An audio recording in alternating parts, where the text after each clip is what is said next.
ઓમ શ્રી ગણેશાય નમઃ. જય શ્રી કૃષ્ણ મિત્રો. આજે આપણે ભગવાન વિષ્ણુ અને માતા લક્ષ્મીના પુત્ર એક વીરની કથા સાંભળીશું. મિત્રો, કહેવાય છે કે ભગવાન વિષ્ણુ અને માતા લક્ષ્મીના પુત્રની એક વાર કથા સાંભળે છે, જે કોઈ એક વીરની જે ગાથા સાંભળે છે તે મનુષ્યના બધા જ પાપ ધોવાઈ જાય છે અને ઘરમાં ધનની લક્ષ્મીજીની કૃપા વરસે છે. દરેક મનુષ્યને તેના જીવન કાળમાં એકવાર આ કથા જરૂર સાંભળવી જોઈએ. આનાથી મનુષ્યનું જીવન સફળ થાય છે એવું માનવામાં આવે છે. કહેવાય છે કે ભગવાન વિષ્ણુએ અને માતા લક્ષ્મી એ તેમના અંશ પુત્રનો પરિત્યાગ કરી દીધો હતો.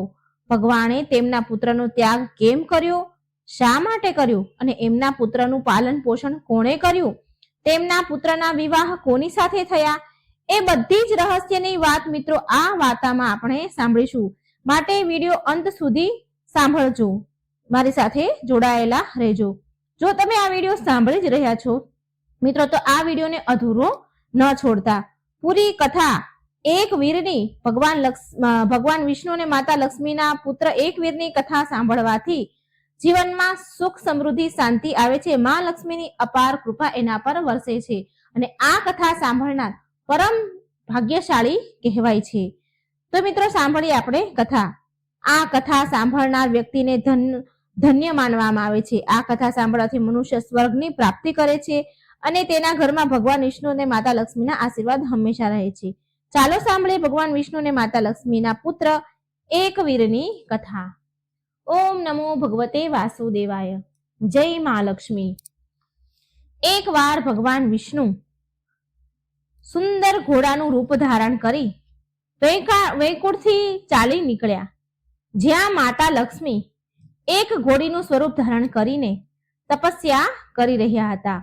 ભગવાન વિષ્ણુ ત્યાં પહોંચ્યા. મા લક્ષ્મી ત્યાં પહેલેથી જ બિરાજમાન હતા ઘોડી સ્વરૂપમાં. તો મા લક્ષ્મીની દ્રષ્ટિ ભગવાન વિષ્ણુ પર પડી તો એ તરત જ ઓળખી ગયા કે આ મારા પતિદેવ સાક્ષાત ભગવાન વિષ્ણુ છે. મારા પર કૃપા કરવા ઘોડાનું રૂપ ધારણ કરીને અહીં પધાર્યા છે.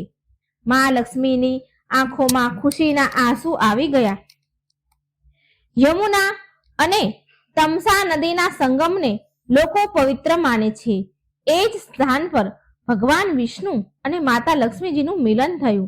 ત્યારે ઘોડી સ્વરૂપમાં અશ્વ સ્વરૂપમાં લક્ષ્મીજી ગર્ભવતી થયા અને ત્યાં તેમણે એક અનુપમ સર્વગુણ સંપન્ન સુંદર પુત્રને જન્મ આપ્યો. પછી ભગવાન વિષ્ણુએ મા લક્ષ્મીને હસીને કહ્યું કે દેવી લક્ષ્મી, હવે તમે આ અશ્વનું રૂપ ત્યાગી દો અને દિવ્ય રૂપ ધારણ કરી લો. આપણે બંને આપણું દિવ્ય શરીર ધારણ કરીને પાછા વૈકુંઠમાં જઈશું. હે લક્ષ્મીજી, તમારા દ્વારા જન્મ આપેલ આ પુત્ર અહીં જ રહેશે. ત્યારબાદ માં લક્ષ્મી અને શ્રી હરિએ તેમનું દિવ્ય રૂપ ધારણ કર્યું અને એક વિમાન પર બિરાજમાન થયા. ત્યારે દેવતાઓએ તેમના પર પુષ્પ વર્ષા કરી અને યશગાન કર્યા. ભગવાન તેમના પરમ ધામ પધારવા ઈચ્છતા હતા. ભગવતી લક્ષ્મીએ શ્રી હરિને કહ્યું, હે નાથ, આ બાળકને પણ સાથે લઈ લઈએ. હું આનો ત્યાગ નહીં કરી શકું. પ્રભુ, તમારા સમાન ક્રાંતિયુક્ત આ પુત્ર મને પ્રાણથી પણ વધારે પ્રિય છે. હે મધુસૂદન, આપણે આપણા પુત્રને પણ સાથે વૈકુંઠમાં લઈ જઈએ. ત્યારે શ્રી હરિ બોલ્યા, હે પ્રિય, આ અવસર પર ખેદ પ્રગટ કરવો તમારા માટે અવાંછિત છે. લક્ષ્મીજી કહે છે, આ નિર્જન વનમાં મારા આ પુત્રને કોણ સંભાળશે પ્રભુ? તો લક્ષ્મી નારાયણ ભગવાન વિષ્ણુએ કહ્યું કે આ બાળક આનંદપૂર્વક અહીં રહી શકે છે, કેમ કે આના ભરણ પોષણની વ્યવસ્થા પહેલેથી જ થઈ ચૂકી છે. લક્ષ્મી દેવી, આની વ્યવસ્થા પહેલેથી થઈ ચૂકી છે. હે લક્ષ્મી, આ પુત્રને ત્યાગવા પાછળનું જે પ્રધાન કારણ છે એ હું તમને હવે કહું છું. ધ્યાનપૂર્વક સાંભળો. ભૂમંડળ પર યયાતિના વંશમાં તુર્વસુ નામના એક રાજા છે. એના પિતાએ એમનું લોક પ્રસિદ્ધ નામ હરિવર્મા રાખ્યું છે અને આ સમયે હરિવર્મા પુત્રની ઈચ્છા માટે પવિત્ર તીર્થમાં તપસ્યા કરી રહ્યા છે. એમને તપ કરતા પૂરા 100 વર્ષ વીતી ગયા છે. હે દેવી, એ રાજા હરિવર્મા માટે મેં આ પુત્ર ઉત્પન્ન કર્યો છે. હે લક્ષ્મીજી, રાજાની પાસે જઈ આપણે તેને આ સ્થાન પર મોકલીશું. હે પ્રિય, પુત્રની અભિલાષા રાખવા વાળા એ નરેશને આપણું બાળક આપણે સોંપી દઈશું. એ સ્નેહપૂર્વક આને તેના ઘરે લઈ જશે અને એ જ આનું પાલન પોષણ કરશે. આવી રીતે ભગવાન વિષ્ણુએ લક્ષ્મીજીને આશ્વાસન આપીને તથા બાળકની રક્ષાનો પ્રબંધ કરીને ભગવાન વિષ્ણુ ઉત્તમ વિમાનમાં બેસીને શ્રી લક્ષ્મીજી સાથે વૈકુંઠ પધારે છે. ત્યાર પછી ત્યાં ચંપક નામના એક વિદ્યાધર ત્યાં આવી પહોંચ્યા. તેની સાથે મદરાસા નામની સુંદર એની પત્ની પણ સાથે હતી. જે વનમાં ભગવાન વિષ્ણુએ એમનો પુત્ર મૂક્યો છે, એ વનમાં આ ચંપક નામનો એક વ્યક્તિ આવે છે. ફરતા ફરતા ઉત્તમ રથમાં બેસીને તે ત્યાં આવી ગયા. તેમણે જોયું કે ત્યાં એક અનુપમ બાળક પૃથ્વી પર પડેલું છે અને ત્યાં બીજું કોઈ પણ સહારો નથી લાગતો, એનો કોઈ દેખાતું નથી. દેવ સમાન એની ક્રાંતિ છે અને ભગવાનનો પુત્ર આનંદથી રમી રહ્યો હતો. એટલે ચંપકે રથમાં ઉતર્યો, રથ ઉભો રાખ્યો અને રથમાંથી ઉતરીને એ બાળકને ઉઠાવી લીધો અને ગળે લગાડ્યો. એ સમયે તેની ખુશીનો પાર ન હતો, માનો કે કોઈ નિર્ધનને ધન મળી ગયું હોય. કામદેવની તુલના સમાન એ બાળક જન્મથી જ અત્યંત મનમોહક હતો. ચંપકે બાળકને ઉઠાવી તેની પત્ની મદલાસાને સોંપી દીધો. મદનાલસાને સોંપી દીધો. હવે મદનાલસાએ જ્યારે એ બાળકને જોયો તો એ પણ બહુ ખુશ થઈ ગઈ.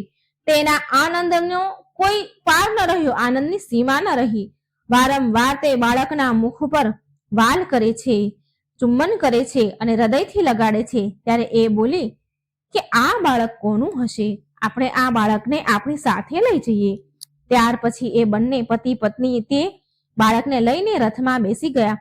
ત્યારે મદનલાલસાએ તેના પતિને પૂછ્યું કે ભારે મનથી કહ્યું, હે સ્વામી, આ બાળક કોણ હશે? આ બાળકને વનમાં કોણે આવી રીતે છોડી દીધું હશે? લાગે છે કે ભગવાન શંકરે, માનો કે ન માનો, ભગવાન શંકરે મને આ પુત્ર પ્રદાન કર્યો છે. ત્યારે એના પતિ ચંપકે કહ્યું, હે પ્રિય, ઇન્દ્ર સર્વજ્ઞ પુરુષ છે. હું હમણાં જઈને એને પૂછું છું કે આ બાળક દેવતા છે, ગંધર્વ છે કે કોણ છે? એની પાસેથી આજ્ઞા મેળવીને જ આ વનમાંથી મળેલા આ બાળકને મારો પુત્ર બનાવીશ. મારા વિચારથી એમને પૂછ્યા વિના કોઈ પણ કાર્ય કરવું ઉચિત નથી. આમ કહીને ચંપક એની પત્નીને લઈને એ બાળક સાથે તરત અમરાવતી ગયા. હર્ષના કારણે, ખુશીના કારણે એમની આંખો ખીલી ઉઠી હતી. ત્યાં પહોંચીને ચંપકે ઇન્દ્રના ચરણમાં માથું ઝુકાવ્યું અને એ બાળકને સામે નજર કરીને હાથ જોડીને બેસી ગયા. ત્યારે ચંપકે પૂછ્યું, હે દેવેશ્વર, યમુના અને તમસા નદીના સંગમને પાવન તીર્થ મનાય છે. ત્યાં આ કામદેવ સમાન ક્રાંતિવાળું આ બાળક મને મળ્યું છે. હે સચીપતે, આ બાળક કોનો પુત્ર છે? આ બાળકને કોણે ત્યાં છોડ્યું હશે? કોણ છોડીને મૂકીને ચાલ્યું ગયું હશે? જો તમારી આજ્ઞા હોય ને તો હું આ બાળકને મારો પુત્ર બનાવી શકું છું. આ સુંદર બાળકને મારી પત્ની ખૂબ જ સ્નેહ કરે છે. ધર્મશાસ્ત્રમાં એવું કથન છે કે સર્વદા કૃત્રિમ પુત્ર પણ બનાવી શકાય છે. એટલે ઇન્દ્રદેવ બોલ્યા કે હે મહાભાગ, આ બાળક અશ્વધારી ભગવાન વિષ્ણુ અને માતા લક્ષ્મીનો પુત્ર છે. આ પરમ તપસ્વી બાળકનું નામ હૈહય છે. યયાતિના વંશ રાજા તુર્વસુને આ પુત્ર પ્રદાન કરવા ઈચ્છે છે. ભગવાન તુર્વસુ બહુ ધાર્મિક નરેશ છે. શ્રી હરિએ તેને પુત્ર પ્રાપ્તિ માટેની આજ્ઞા આપશે. એને શ્રી હરિ એ સ્થાન પર જવાની આજ્ઞા આપવાના છે. ભગવાનની આજ્ઞા મેળવીને રાજા તુર્વસુના પહોંચતા પહેલા જ તું આ મનોહર બાળકને લઈને પહોંચી જાઓ અને પાછો આ બાળક એ જ સ્થાન પર મૂકી દો. વાર ન કરો, કારણ કે બાળક નહીં મળે તો રાજા તુર્વસુ અત્યંત દુઃખી થઈ જશે. ભૂમંડળ પર આ બાળક એક વીર નામથી પ્રસિદ્ધ થશે.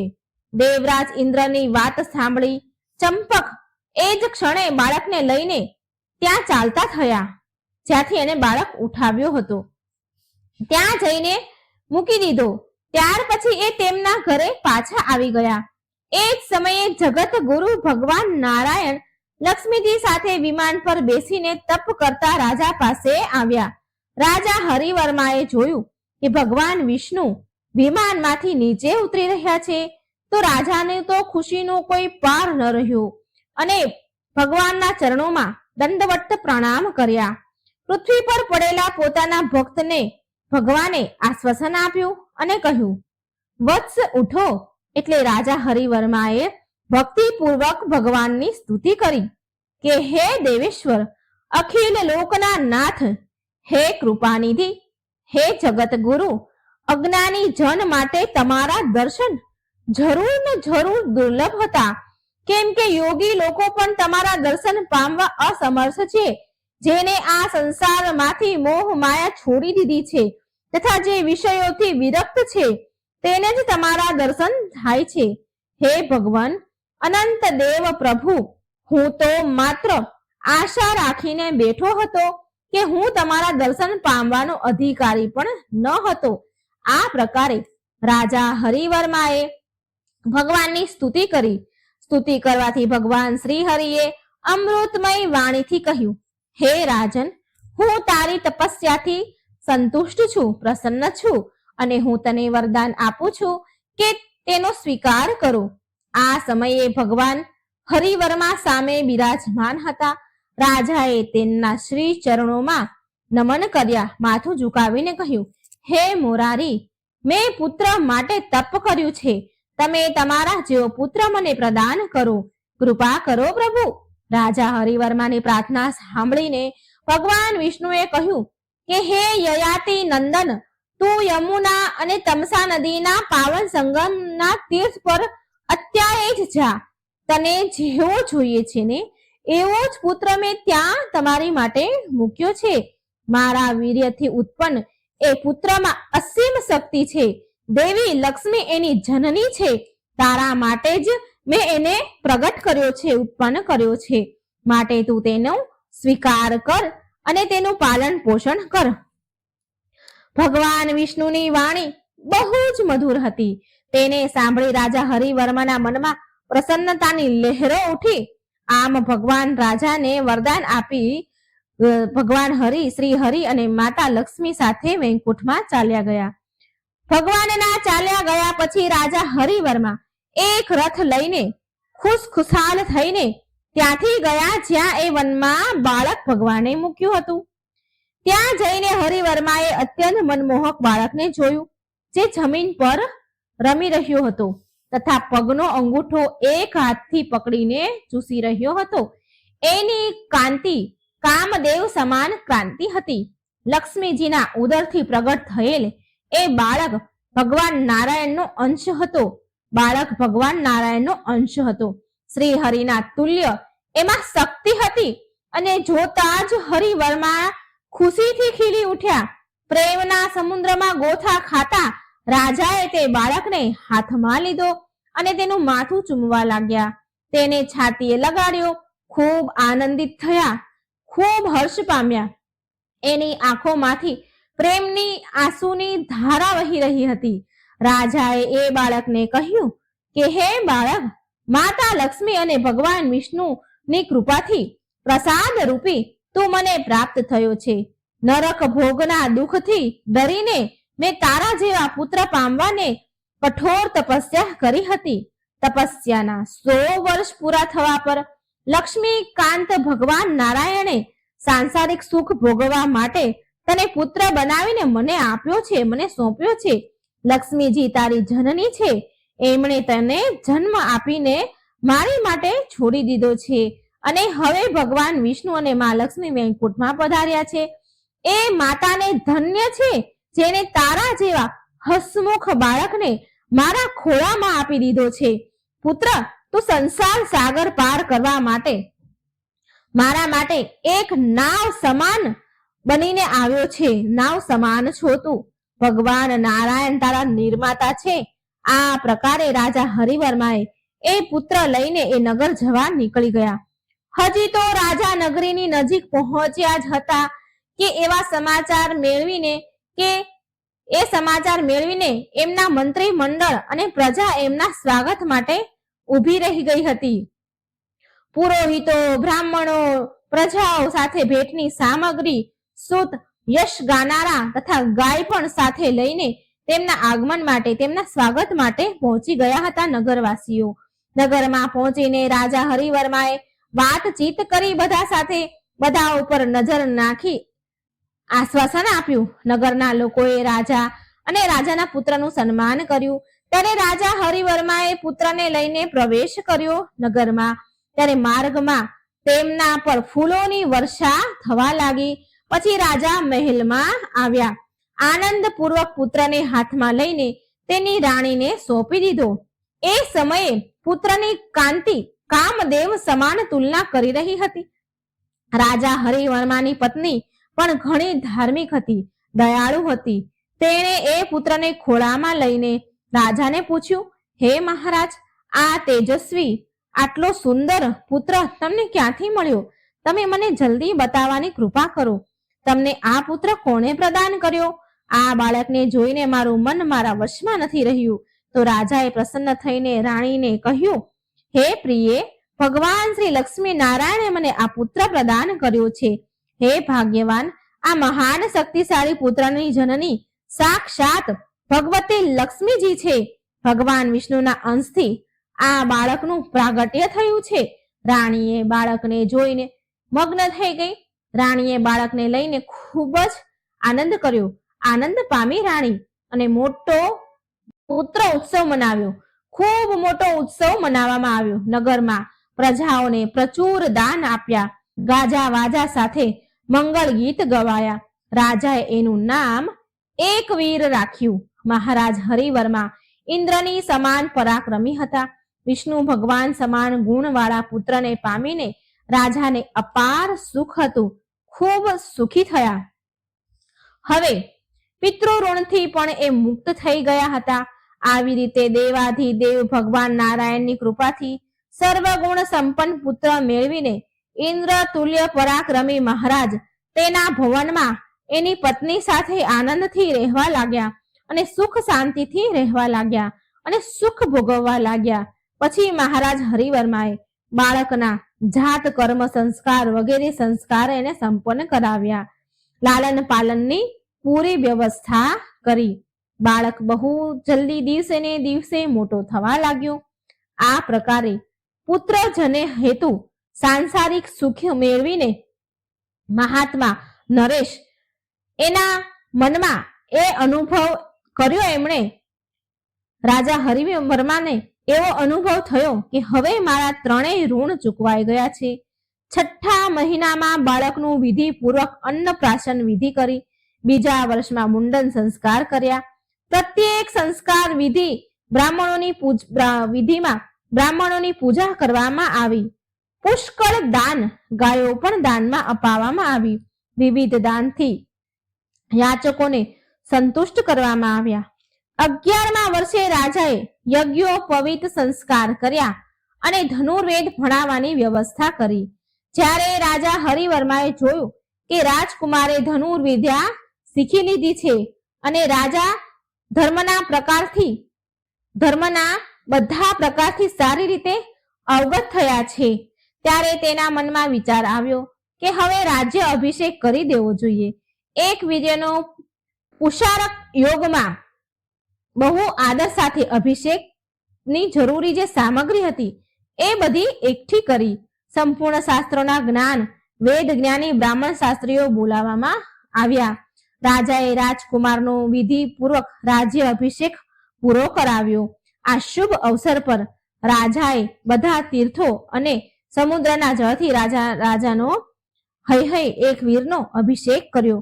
બ્રાહ્મણને ધન, દાન દક્ષિણા આપ્યા.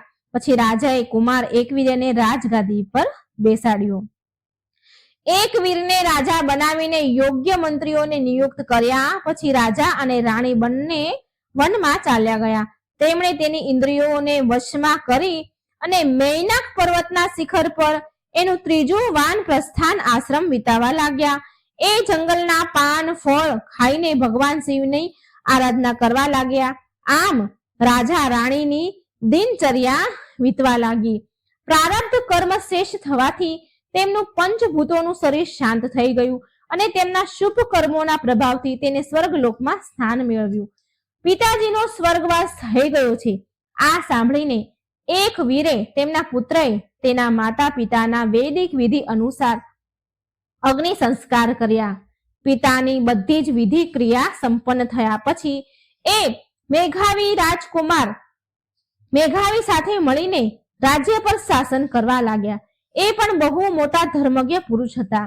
રાજ્યના અધિકારી હોવાથી તેમને જાત જાતના ભોગ ભોગવવા સુલભ થયા. મંત્રી મંડળ એમનું બહુ સન્માન કરતા હતા અને પૂરી પ્રજા રાજાને પ્રેમ કરતી હતી.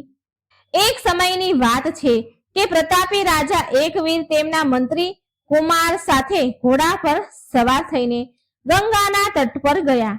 ત્યાં ફળ ફૂલોથી લથપથ વૃક્ષો શોભી રહ્યા હતા. કોયલની મધુર ગુંજ, મધુર અવાજ અને ભમરાની ગણગણાટ વૃક્ષોની અનુપમ શોભા વધારતી હતી. ત્યાં મુનિઓના અનેક દિવ્ય આશ્રમ હતા, જ્યાં વેદ ધ્વનિ ગુંજી રહી હતી. હવનના ધુવાડાથી આકાશ ભરેલું હતું અને બહુ સુંદર સુગંધ આવી રહી હતી. જ્યાં તા હરણના નાના નાના બચ્ચાઓ છલાંગ મારી રહ્યા હતા. ત્યાં અનાજની ક્યારીઓ ભરેલી હતી. ગોવાળો ખેતરોની રક્ષા માટે ઉભા હતા. કમળોથી સુશોભિત બહુ બધા સરોવર મનને લોભાવનારા હતા. અશોક, ચંપા, કટહલ, બકુલ, તલ, લીમડો, પારિજાત, તાલ, તમાલ વગેરે વૃક્ષો તેમની દ્રષ્ટિમાં પડ્યા અને કમળના ફૂલોની બહુ સુંદર સુગંધ આવી રહી હતી. વાતાવરણ મહેકી રહ્યું હતું. ત્યારે રાજા એકવીરે જોયું કે ત્યાં બાગમાં કમળ સમાન નેત્રવાળી સુંદર કન્યા બેસીને રડી રહી છે. એના શરીરની કાંતિ સુવર્ણ હતી.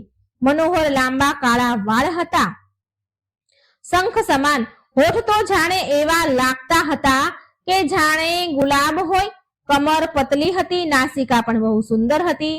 તેમના બાકી બધા અંગ પણ મનોહર હતા. એ તેની સખીથી વિખૂટી પડીને અત્યંત વિલાપ કરી રહી હતી અને તેની આંખોમાંથી આંસુની ધારા વહી રહી હતી. જંગલમાં જોર જોરથી ફૂટીને રડી રહી હતી. ત્યારે રાજા એકવીર તેની પાસે જઈને તેના રડવાનું કારણ પૂછ્યું. રાજાએ એકવીરે કહ્યું કે તમારો પરિચય આપો. હે સુંદરી, તમારા પિતા કોણ છે એ તો બતાવો. તમે કોણ છો? તમે ગંધર્વ અને દેવતાની કન્યા તો નથી. તમારા રડવાનું શું કારણ છે અને આ નિર્જન વનમાં એકલા કેમ છો? તમને એકલી અહીં કોણ મૂકી ગયા? આ સમયે તમારા પિતા કે પતિ ક્યાં છે? હવે તમે મારી સામે મને તમારા દુઃખનું કારણ કહો. હું બધા જ પ્રકારે તમારા દુઃખ દૂર કરવાની કોશિશ કરીશ. હે સુંદરી, નિશ્ચિત મારા રાજ્યમાં કોઈને પણ દુઃખ નથી સતાવતું. ના ચોરનો ભય છે, ના રાક્ષસનો. હું આ ભૂમંડળનો નરેશ છું.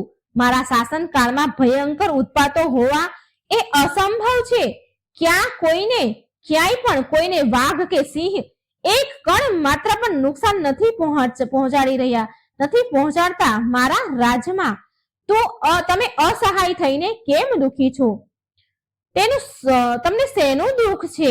દેવી, જગતમાં પ્રાણીઓ મનુષ્યનો અત્યંત કઠિન દુઃખને દૂર કરવું એ મારું પ્રધાન કર્તવ્ય છે. હું બહુ તત્પરતાથી પાલન કરું છું. હે સુંદરી, હે સુંદર નારી, બતાવો કે તમને શું પીડા છે. તમારું દુઃખ જરૂર દૂર થશે.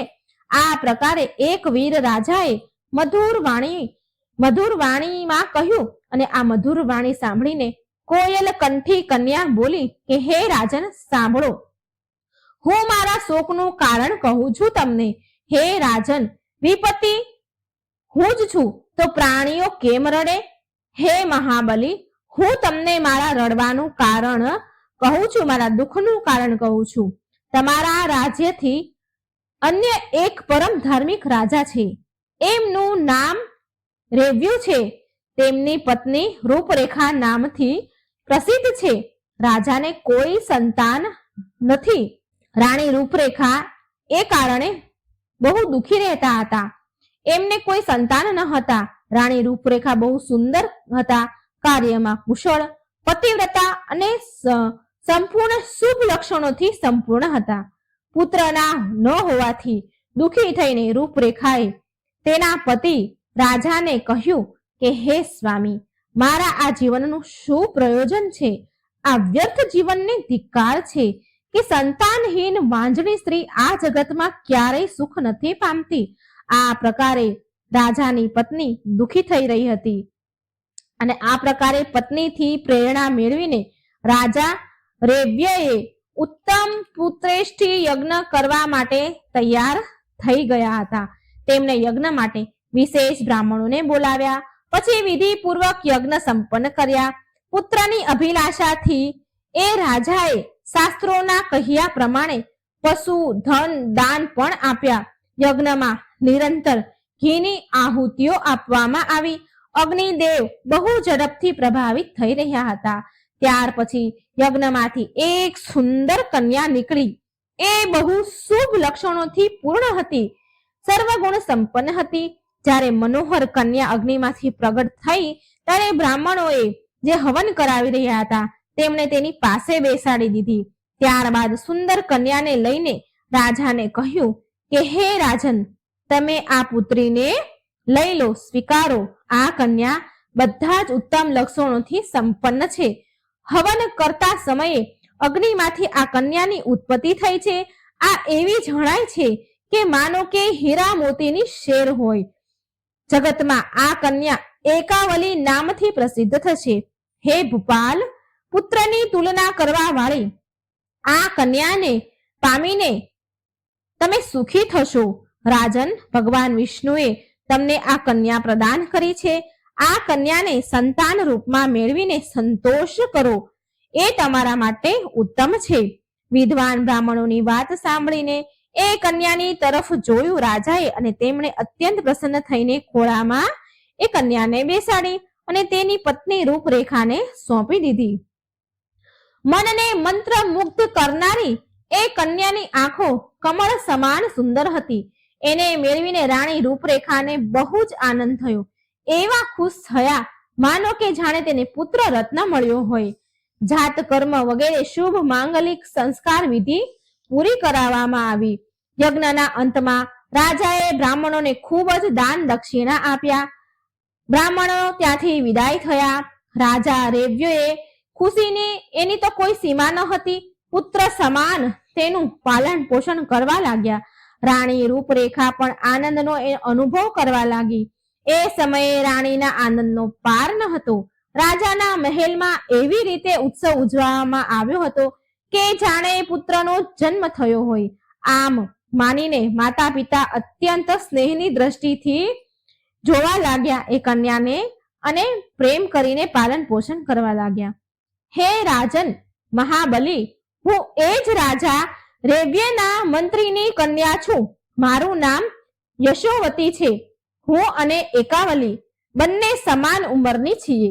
મહારાજ રેવ્યુએ મને રાજકુમારી એકાવલી સાથે ખેદ કુલ રમત ગમત માટે નિયુક્ત કરી છે. એકાવલી રાજકુમારી સદાય મારી સાથે રહે છે. અમે રાત દિવસ પ્રેમપૂર્વક આમ તેમ ફર્યા કરીએ છીએ. ફર્યા કરતી હતી. એકાવલીને જ્યાં સુગંધિત કમળ દેખાય તો એ ત્યાં જગ્યાએ ચાલી જતી હતી. અન્ય કોઈ જગ્યાએ તેને સુખ મળતું ન હતું. એક સમયની વાત છે. ગંગાના તટ પર બહુ દૂર કમળ ખીલેલા હતા. રાજકુમારી સખીઓ સહિત મારી સાથે ફરતા ફરતા ત્યાં ચાલી આવી. મેં મહારાજ રેવ્યુને કહ્યું, રાજન, તમારી લાડલી કન્યા એકાવલી કમળોને જોઈને બહુ દૂર નિર્જન વનમાં ચાલી જાય છે. એટલે તેના પિતા રાજા રેવ્યએ તેની કન્યા એકાવલીને દૂર જવા માટે ના કહી દીધી. સાથે તેમણે ઘરે બહુ બધા જળાશય તૈયાર કરાવ્યા અને તેમાં કમળ લગાવ્યા. કમળ ખીલી ગયા. કમળની ચારે બાજુ ભમરા ગુંજી રહ્યા હતા. આટલા કમળો હોવા છતાં પણ રાજકુમારી બહાર ચાલી જતી હતી. એ સમયે રાજા રેબ્યએ આજ્ઞાથી બહુ બધા રક્ષક સૈનિકો લઈને તેની સાથે જતા હતા. બહુ બધા સૈનિકો નિયુક્ત કર્યા હતા તેની સાથે જવા માટે. તો હું અને બીજી સખીઓ પણ એની સાથે રહેતી હતી. આ પ્રકારે હે રાજન, આ પ્રકારે એ સુંદર રાજકુમારી મનોરંજન માટે ગંગાના તટ પર નિરંતર આવતી જતી રહેતી હતી. તો એક સમયની વાત છે. સુંદર એકાવલી રાજકુમારી પ્રાતઃકાળ તેની સખીઓ સાથે મહેલથી નીકળી પડી. તેની ઉપર ચવર ઢોળાઈ રહ્યા હતા. રક્ષકોની બહુ જ પૂરી વ્યવસ્થા કરવામાં આવી હતી. હે રાજન, એ સુંદર રાજકુમારી સાથે ચાલવા વાળા રક્ષક પૂરી રીતે સાવધાન હતા. હું પણ એની સાથે જ હતી. સુંદર કમળ જોઈને મનોરંજન માટે રાજકુમારી અહીં આવી હતી. બહુ બધી સખીઓ હતી.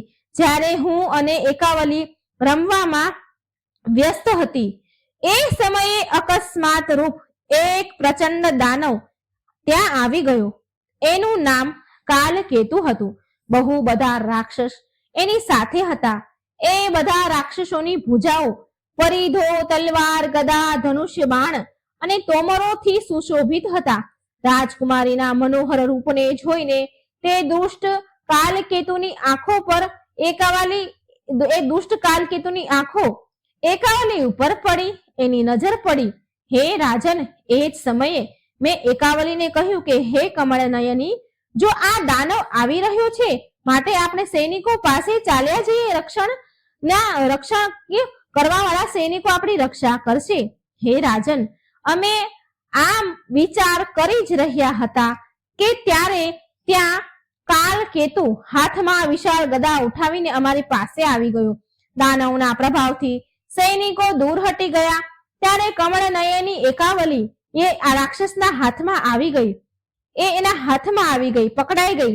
એ સમયે રાજકુમારીના હૃદયમાં અત્યંત વ્યાકુળતા છવાઈ ગઈ. તે ધ્રુજવા લાગી અને તે રડવા લાગી. મેં એ દાનવ કાલકેતુને કહ્યું કે તું રાજકુમારીને છોડી દે. હું તારી સાથે આવા તૈયાર છું. મેં એવું કહ્યું. એના બદલે તું મને લઈ જા.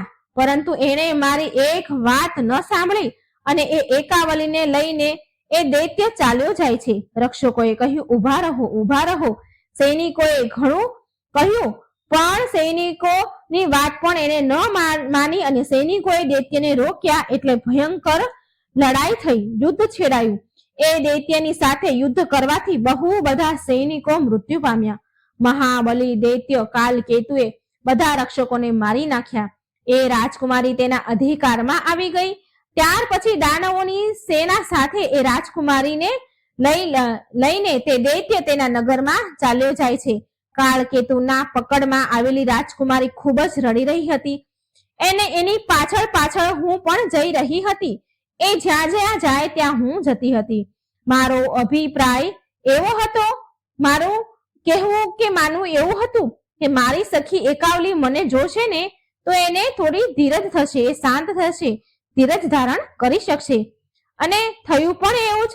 જ્યારે સખી એકાવલીએ મને જોઈ તો એને હૃદયમાં થોડી શાંતિ થઈ, એને હિંમત આવી. પછી હું રાજકુમારી પાસે ચાલી ગઈ, તેની સાથે સાથે ગઈ, વાતો કરવા લાગી એની સાથે. રાજન, મારી સખી એકાવલી દુઃખથી અત્યંત ગભરાઈ ગઈ હતી. એના શરીરમાંથી પરસેવો પડી રહ્યો હતો. આંખો લાલ થઈ ગઈ હતી, હોઠ સુકાઈ ગયા હતા.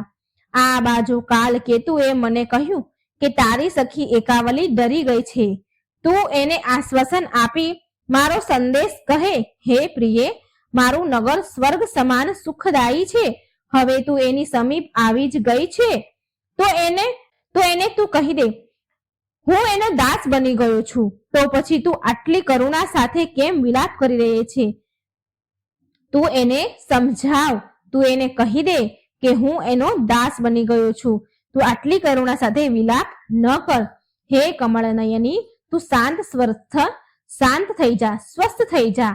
આ પ્રકારે કહીને એ દૂર આત્મા કાળ કેતુએ મને પણ એકાવલી પાસે બેસાડીને ઉતાવળે તેને ઉત્તમ રથમાં બેસાડીને તેની મનોહર નગરીમાં લઈ ગયો. બહુ મોટી ભારે સેના એની સાથે હતી. એ દૈત્યનું મુખ એનું મુખ એટલું ખુશ હતું કે જાણે કમળ ખીલ્યું હોય. એ એટલો આનંદ પામી રહ્યો હતો એકાવલીને લઈને. ત્યાં પહોંચીને એ દાનવે મને અને એકાવલીને એક ભવ્ય ભવનમાં રોકી દીધા, ત્યાં ઉતાર્યા. એ ભવનની રક્ષા માટે બહુ બધા રાક્ષકો નિયુક્ત કર્યા હતા. બહુ બધા રાક્ષસો હતા. એ પહેરેદાર કરી રહ્યા હતા. રાજન, હવે તમે બીજા દિવસની વાત સાંભળો. કાલ કેતુએ મને કહ્યું કે તારી સખી એકાવલી મારાથી ડરી ગઈ છે. આ બાળકી નિરંતર રડતી રહે છે, ચિંતામાં ડૂબેલી રહે છે.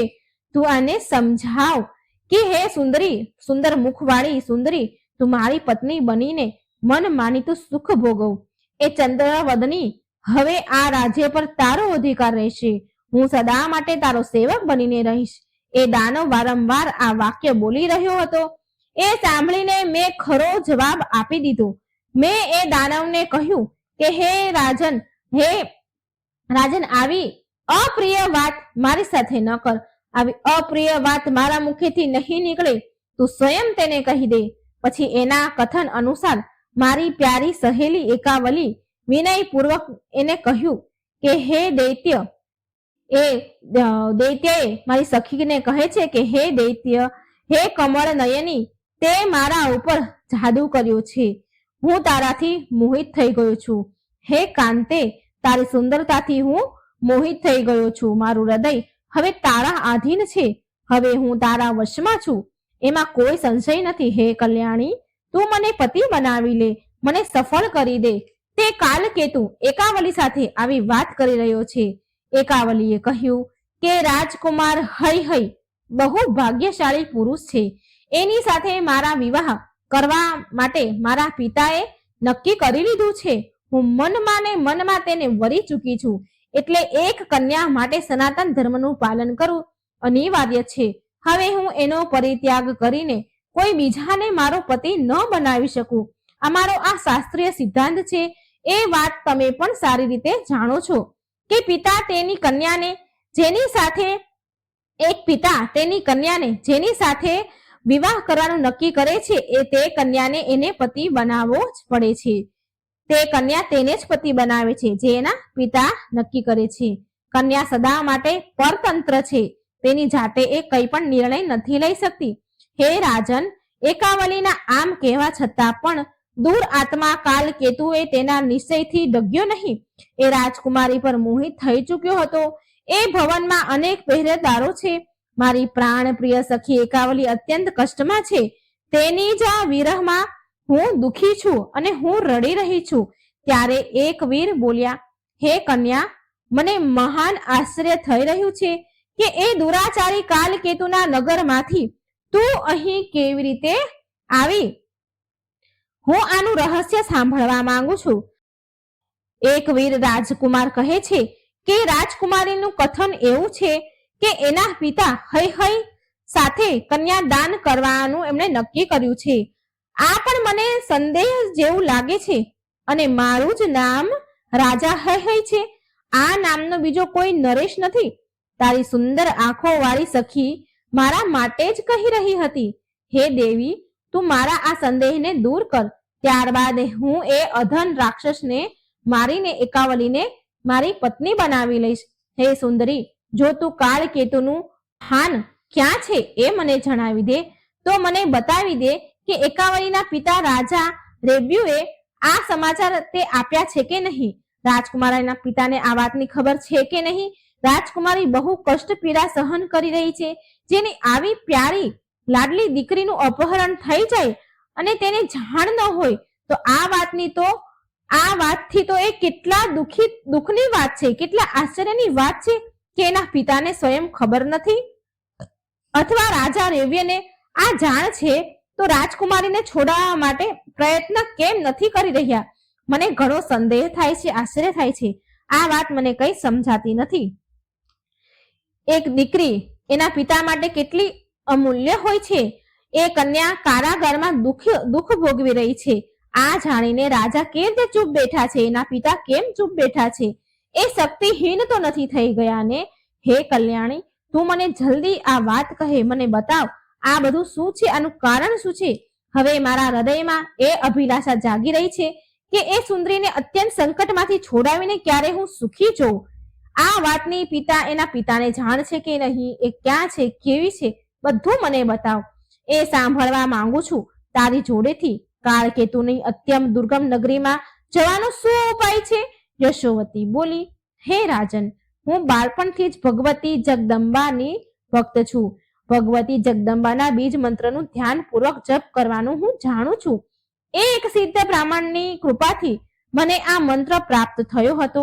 હે રાજન, હું જ્યારે કાલકેતુના કારાગારમાં હતી ત્યારે મેં આ બીજ મંત્રનો જાપ શરૂ કરી દીધો હતો.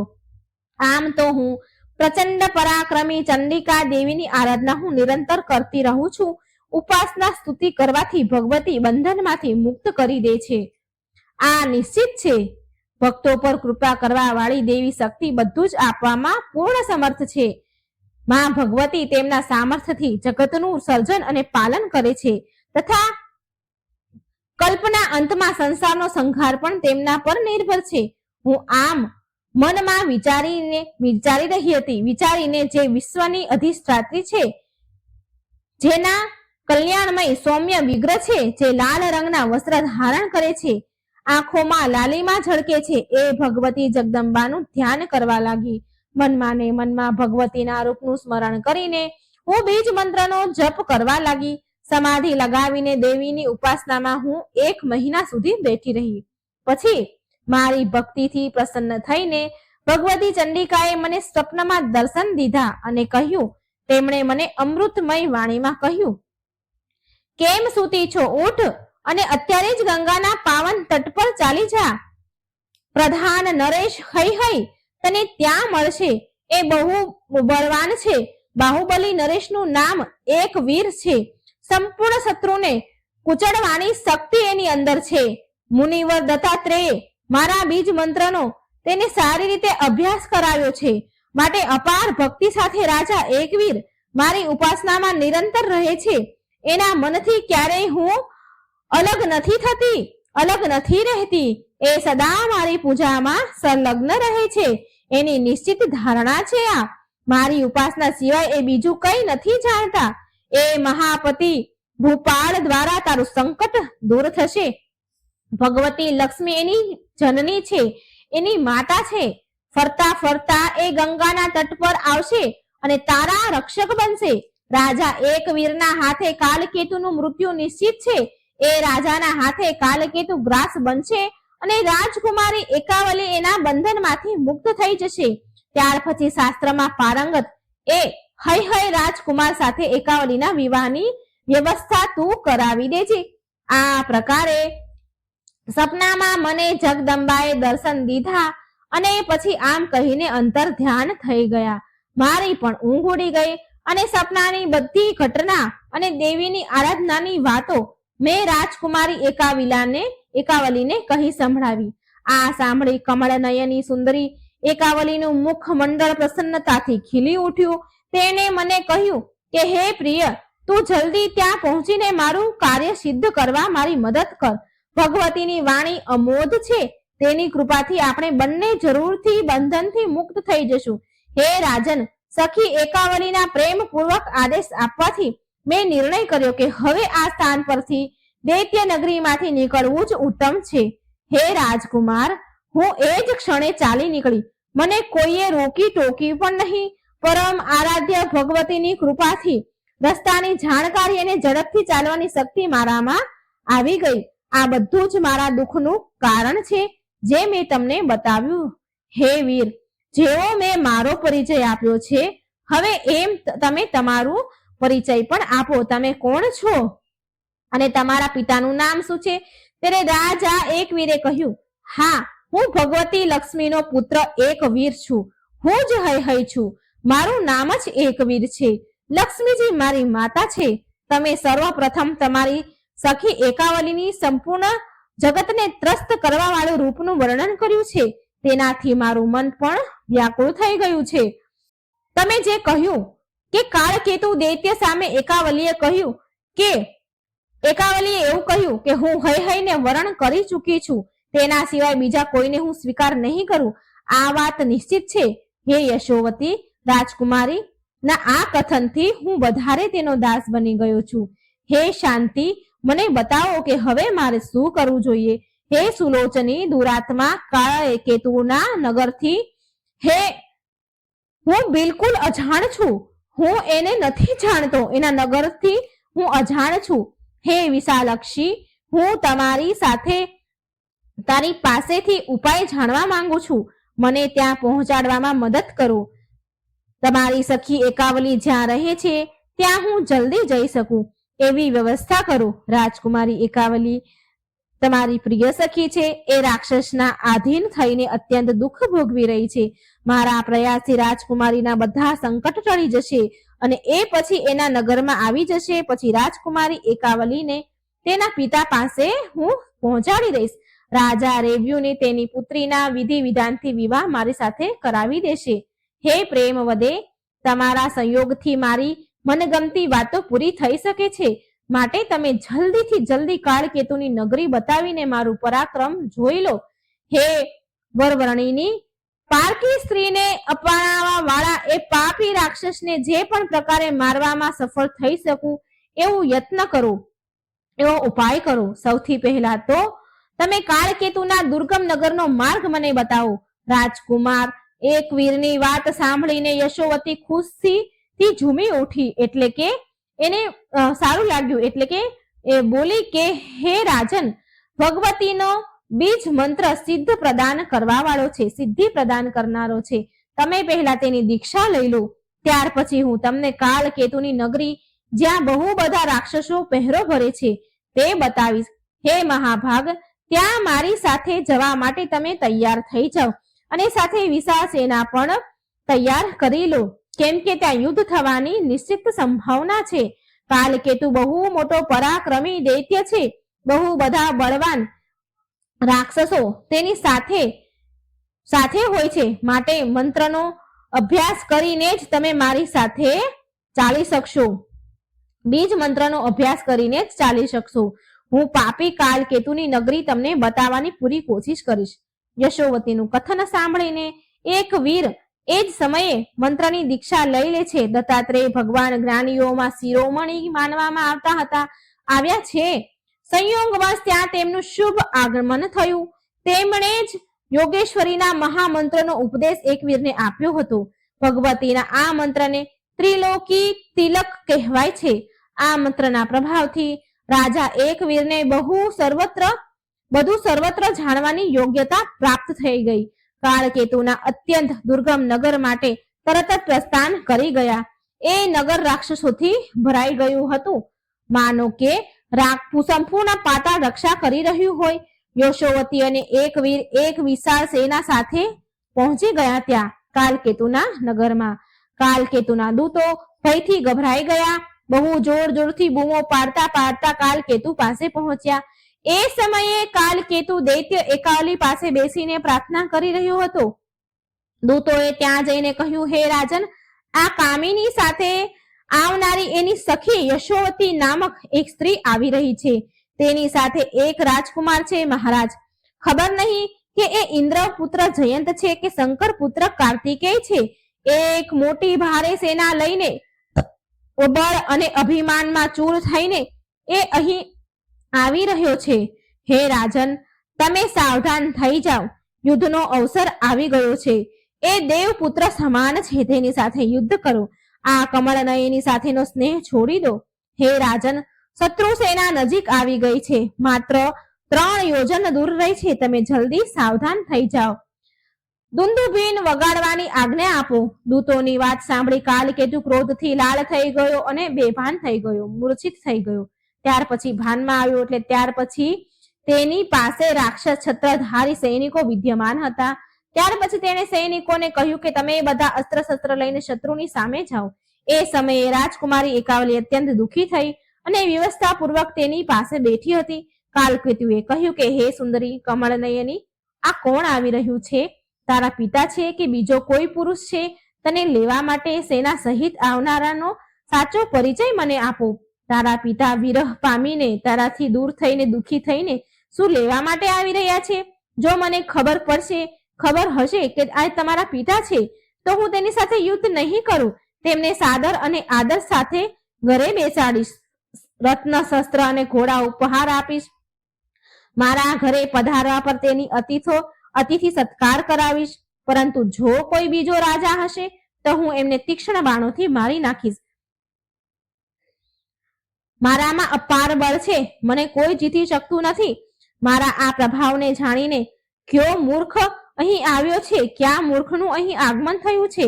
આ સાંભળીને એકાવલી બોલી, હે મહાભાગ, આટલે ઉતાવળે કોણ આવી રહ્યું છે એ હું નથી જાણતી. હજી સુધી કોઈને પણ ખબર નથી કે હું અહીં તમારા બંધનમાં છું. ના મારા પિતા છે કે ના મારા ભાઈ આવ્યા છે. બીજું જ કોઈ મહાન પુરુષ પરાક્રમી હોય એવું લાગે છે. અને ક્યાં ઉપદેશથી આવી રહ્યા છે હું એ નથી જાણતી.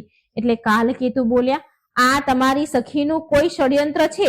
એ જ એ વીર સાથે લઈને આવી રહી છે. કમળનયની, તમારી આ સખી આ કાર્યમાં બહુ કુશળ છે એવું જણાય છે. એ ક્યાં ગઈ હતી અને એ કોને સાથે લઈને આવી રહી છે? હજી કાલકેતુ અને એકાવલી વચ્ચે વાતચીત ચાલી રહી હતી કે દૂતોએ આવીને કહ્યું કે મહારાજ, શત્રુ નજીક આવી ગયા. તમે એક વિશાળ સેના સાથે જલ્દી નગર છોડીને ભાગી જાઓ. આ વાત સાંભળી મહાબલી કાલકેતુ તરત રથ પર સવાર થઈને નગરમાંથી નીકળી પડ્યા. એટલામાં એક વીર ઘોડા પર ચડીને આવી ગયા. હવે તો બંનેમાં ભયંકર યુદ્ધ છેડાઈ ગયું. માનો કે ઇન્દ્ર અને વૃત્તાસુર લડી રહ્યા હોય. યુદ્ધ આરંભ થવા પર જાત જાતના અસ્ત્ર અને શસ્ત્ર ચલાવવામાં આવ્યા. અસ્ત્રોથી બધી દિશાઓ કાંપવા લાગી. એ સમયે બધાના હૃદયમાં મહા આતંક છવાઈ ગયો. એક વીરે કાલકેતુને ગદાથી મારીને તેના પ્રાણ હરી લીધા. એ દાનવ ધરતી પર પડ્યો માનો કે વ્રજના મારે મર્યો હોય એવો. કાળકેતુના મૃત્યુ થતા જ બધા જ રાક્ષસ આમ તેમ ભાગવા લાગ્યા અને તેનો જીવ બચાવવા લાગ્યા. ત્યારે યશોવતી ઝડપથી એકાવલી પાસે ગઈ.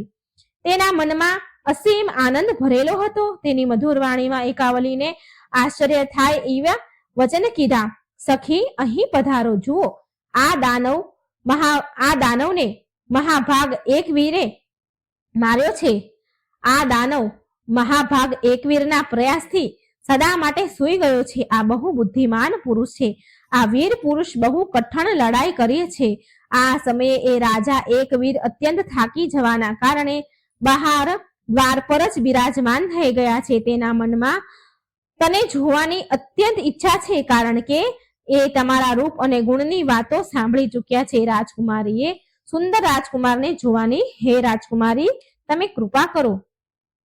એ રાજકુમારને જોવાની કૃપા કરો. પરમ રાજકુમાર સાથે તમારા વિષયમાં હું ગંગાના તટ પર બધી જ વાત કરી ચૂકી છું. વાતચીતના પ્રભાવથી જ એ તમારા પર મોહિત થઈ ગયા છે અને તમને જોવા માટે અત્યંત ઉત્સુક છે.